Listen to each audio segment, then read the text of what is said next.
Monarch, Legacy of Monsters Episode 8 is out, and this is a really mixed bag for me. In the past timeline, we get a love triangle on top of the present timeline, which we didn't need. The present timeline, Monarch, is really stupid. We actually get a decent end of the episode, which would be some pretty solid payoffs if all the setups weren't butchered, but of course they did. So let's get into it. Right away, we start off with Keiko and Randa talking about their kid and who he takes after and what traits he's going to have. And you find out later in this episode that they kind of cucked Randa. And not that Keiko did anything wrong. This is a spoiler for near the end of the episode. They made her a widow. So this whole time you're like, oh, Randa's the dad, or maybe Lee is. And it's like, no, some dead guy is. And I'll be honest, I don't even know if the timeline with it makes sense because the kid is supposed to be 3 years old in 1955, and the show starts in 1952. So I don't know when she would have been pregnant. We transition to Lee back in the present, and he's like, this is the one that we need, blah, blah, blah. And they're going toward Kazakhstan, which is finally tying into the very first episode of the series, because this is where Keiko died. So obviously it's a meaningful place for Lee. We're still in 1955.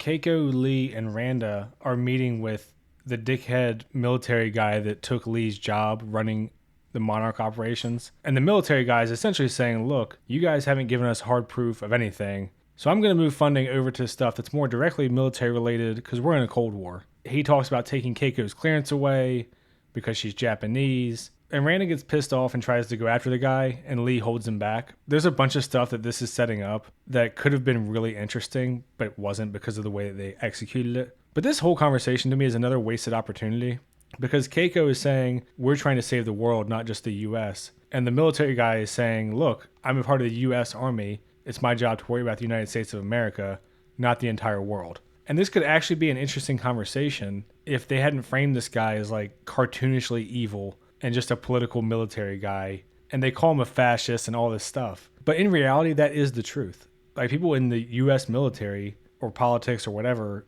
cannot be responsible for the entire world. And that same thing is true for every country. I'm not going to go into a whole political thing here, but I'm assuming the people who wrote this show are probably open borders because they feel like we just have a responsibility to take care of everyone. And I don't think it's quite that simple, but because of the views that I'm assuming that they have, you can see it bleeding through in the writing. And what could have been an interesting dynamic once again becomes another, oh, they're right, he's wrong, they're good, he's bad. They don't really give any validity to his argument the way that it's being portrayed.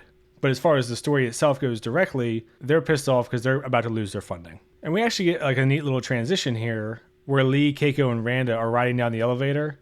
And then when the doors open, it's our present day protagonist group. Plus Tim now, who is a good guy, I guess. They're in the Monarch base.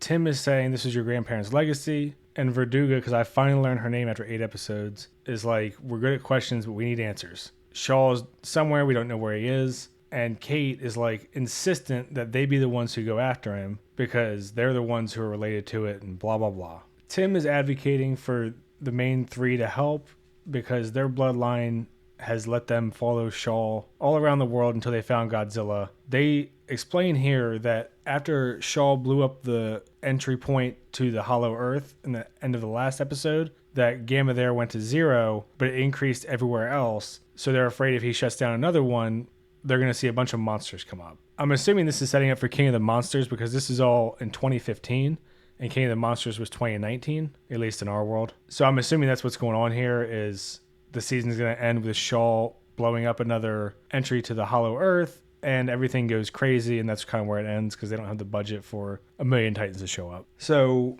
Verduga essentially says, we can't find him, and I don't really think you guys can do it, but we're desperate. And Kantara explains, hey, Shaw took the map. We don't know anything, which was obvious to anyone who's been watching the entire season that they're just kind of getting dragged around and don't really actually know anything outside of their weird coincidences with their dad that lead to everything. So they're trying to figure out where Shaw is the whole point of this scene. And I pretty much hate this entire scene. It boils down to Lee saying, look, you guys have 3 days to prove that your life's work means something in a way that we can get the funding to keep going. Otherwise, you're going to lose everything. And Randa comes in the room throwing a tantrum about how the guy's a fascist and a racist and blah, blah, blah. And part of why I hate this past love triangle thing that they did, because it really made no sense from the beginning, was Keiko and Lee didn't get along. And then when Randa showed up, they clicked right away. They're both scientists, all that kind of stuff. And the few scenes that we had in the past, Randa and Keiko seemed way closer than Lee and Keiko. except for the one random episode where they were going to hook up and then didn't. And we don't even see anything change, but now she's like into Randa again. It's all really strange and really unnecessary. I think what they were going for is that Keiko was closer to them both, but Randa was always advocating for her and for the science, while Lee was functioning more as a political actor on behalf of the military, and she felt kind of abandoned. And that could have been a fine way to do it, but they didn't really show any of that, and they didn't really do enough to earn that. They just kind of had it seem like she was with Randa, suddenly was with Lee for one episode, and then suddenly she's back to Randa. And we don't see any of the buildup or degradation of the relationship with her and Lee. So she should have just been with Randa the whole time. Either way, Randa is the guy that's going to get her in the end.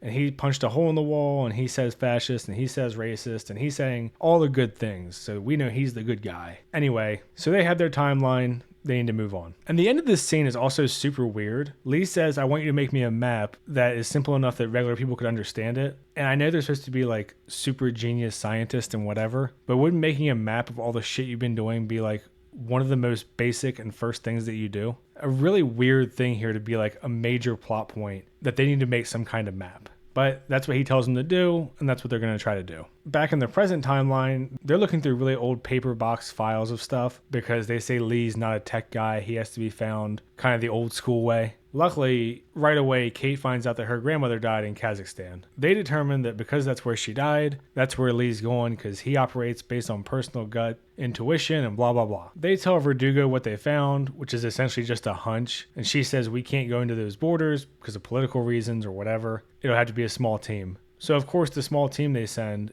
is Kate, Kentaro, Tim, and May, and one chick with a pistol. And even as they're doing this, Verdugo calls it retarded, and then they do it anyway. And that's kind of what they've been doing the whole season to justify our three main characters staying around. Because really, they had no business being any part of the show at all. And especially once they got caught by Monarch, they really should have just been kept away or set aside. But they're the three main characters, so we need a very tenuous excuse to keep them around. And we get some more really weird writing choices here, where Kentaro like doesn't want to go, but Kate says we're all going, so he just goes along with it. And at this point, he's like, I don't care about finding Dad. And Kate's like, I really want to find Dad. So their roles have reversed from the beginning of the season to the point where Kate literally explains how their positions reversed. And again, this is the type of thing that can work if it's done right. They haven't really done anything to build this up and pay it off. Kentaro saw his dad, which you would think would make him more obsessed than before.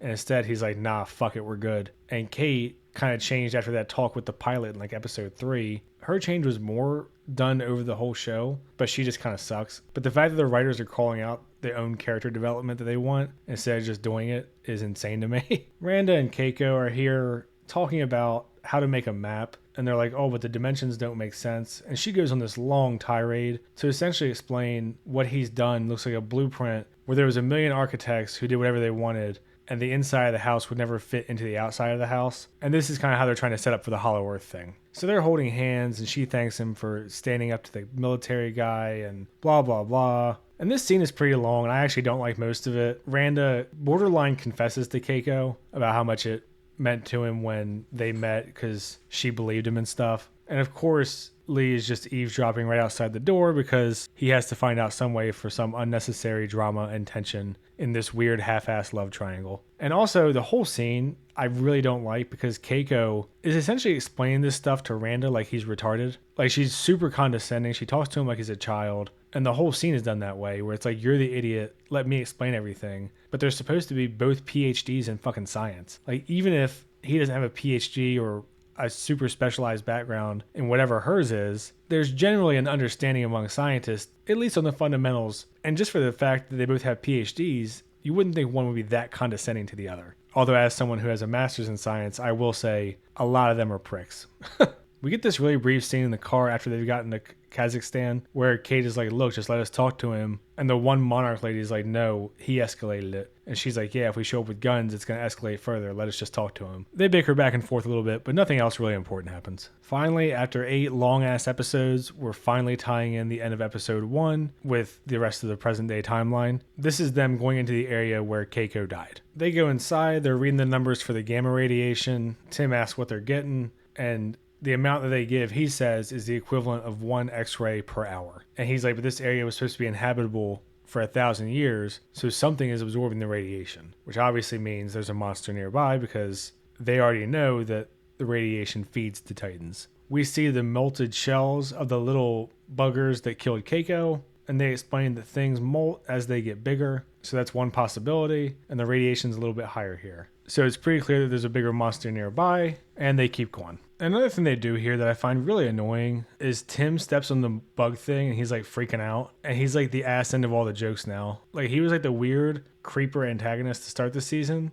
And now he's just like the butt of all the jokes because he's on the good guy's side. And even when he gets assigned this mission by Verduga, it's like you took a guy who sits in an office for years to do field work and sent him out there again after he's failed repeatedly. And also he was suspended last episode, but I guess that's just done now. I don't know. Here's the reveal. This is the actual area where Keiko died. You can see the different levels and how it's kind of overgrown with grass. And they find some bombs sitting around the area. Shaw and all his men come in with guns. And they do this really dumb standoff where the French lady's like, put your gun down. And this chick doesn't want to. And it's like, she's the only one with a gun. You have Tim, Kentaro, Kate, and May with her. Nothing good can come from this. And she's like really stubborn about it. So eventually they put their guns down. Shaw comes in. They kind of reveal him as if he's the villain. And this is probably the most interesting part of the show coming up, honestly, is the conversation between Kate and Shaw. We go back to the past timeline, and Randa has a map that has a hole in it. And he doesn't care that ants walk around on his desk because he's disgusting.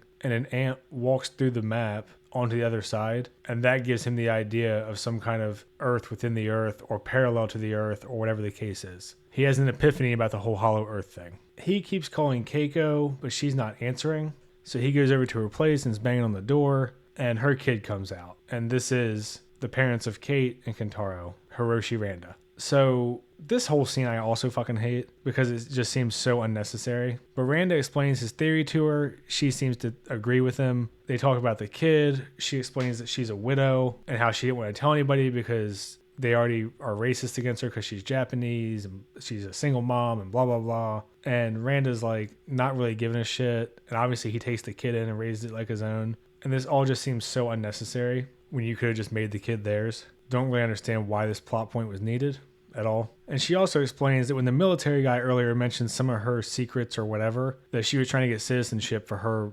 mom and son, which I don't really see why that's some big secret or a big deal at all. And another thing that I really hate, and this is just like a Hollywood thing in general, is when the military guy is saying he doesn't think Keiko should have top security clearance in America because she's Japanese, the show is framing that as if it's like this insane thing and it's a witch hunt and whatever. And like, yeah, we know that she's not evil or anything, but they were in the middle of a Cold War and had just gotten out of a world war with Japan, a country that we dropped 2 nukes on. To think that they would send in spies is unreasonable. I think it's just stupid. And this is just a Hollywood thing. Like Oppenheimer did this too, where a big part of the plot of Oppenheimer is should he get his security clearance revoked because he was friends with all kinds of communists. He helped with the atomic bomb. His job was done. Why does he need security clearance? But the movie frames this as like this super evil era where America was just persecuting everyone. And in the end, there were Russian spies and communist spies in the government and on the Manhattan Project. And in real life today, we still find spies from the Chinese Communist Party in our government. So this whole notion that like we should be particular about who we give clearance to is racist and bigoted and just stupid, I think it's just dumb. And I don't know why they can't portray it as like a neutral thing instead of they're always evil and it must be racially motivated. But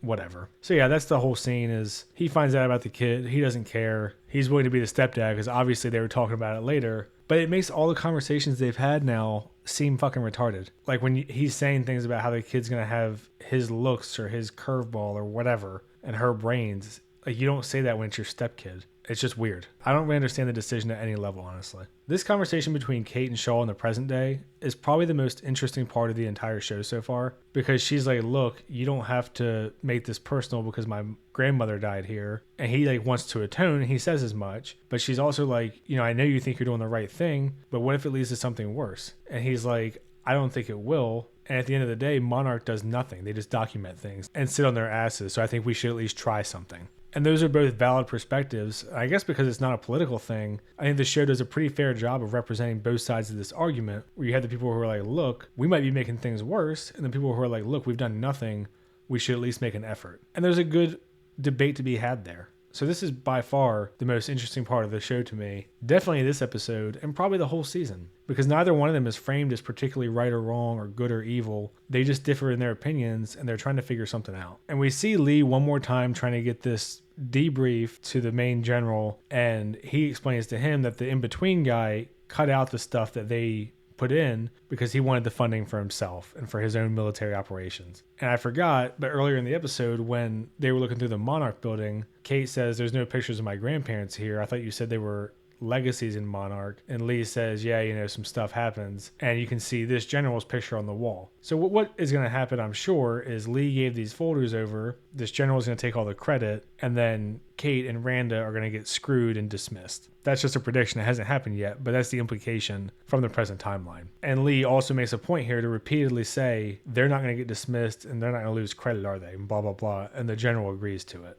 And here we see the French lady is insulting Tim for not being a field agent. Again, the show makes its own point on why it's dumb to send him, and it makes Tim the ass of the joke. They do continue the argument with Tim saying, "Look, this could destroy the whole world." And the French lady's like, we might be able to save a city. We may be able to stop this next one. We may be able to lure it somewhere, control it, or help people. And Tim's like, "You could destroy everything." And they're going back and forth. Lee and Kate are talking, and he says, "Look, we can't have any more indecision. You've seen what it can cost." And he triggers the bombs. They have a 2-minute timer, which I have no idea why only 2 minutes. It's not like there's someone coming to disarm them in this situation, but that's what they do. He does that. The entry point kind of starts sucking stuff in. May gets wrecked and sucked down into the hole, so they assume she's dead. I would be shocked if she was actually dead. It would be nice, though, because she's so annoying. But her death comes because as soon as the building starts to go down, she yells for Kate, and then she gets sucked into the hole. And that's another step toward their romance arc. This giant-ass Titan bug thing comes out. My guess is that this will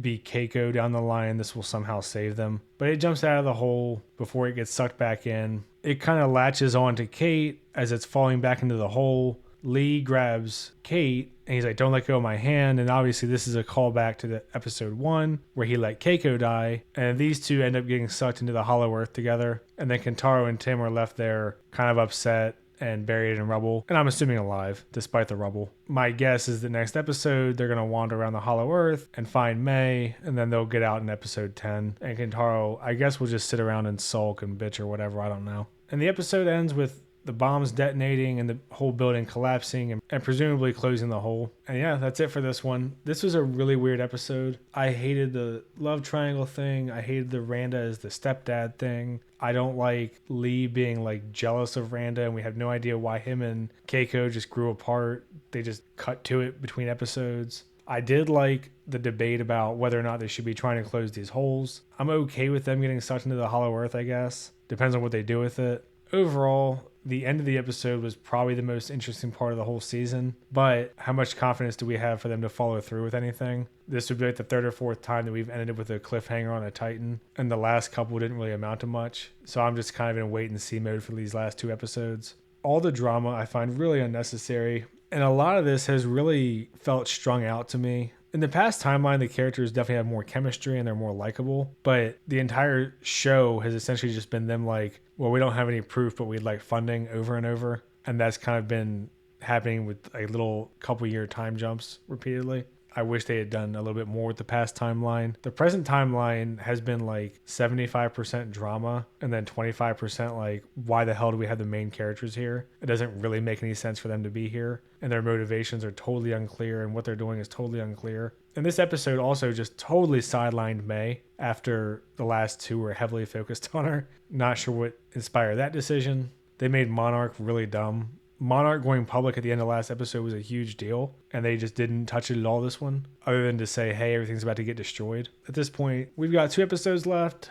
The show is what it is. What'd you think of this episode? This was probably one of the better ones for the recent episodes to me. Still some shit in there that seems culture war motivated, but whatever. If you comment, I'll try to respond. Happy New Year. Like and subscribe and all that shit. See ya. Thanks.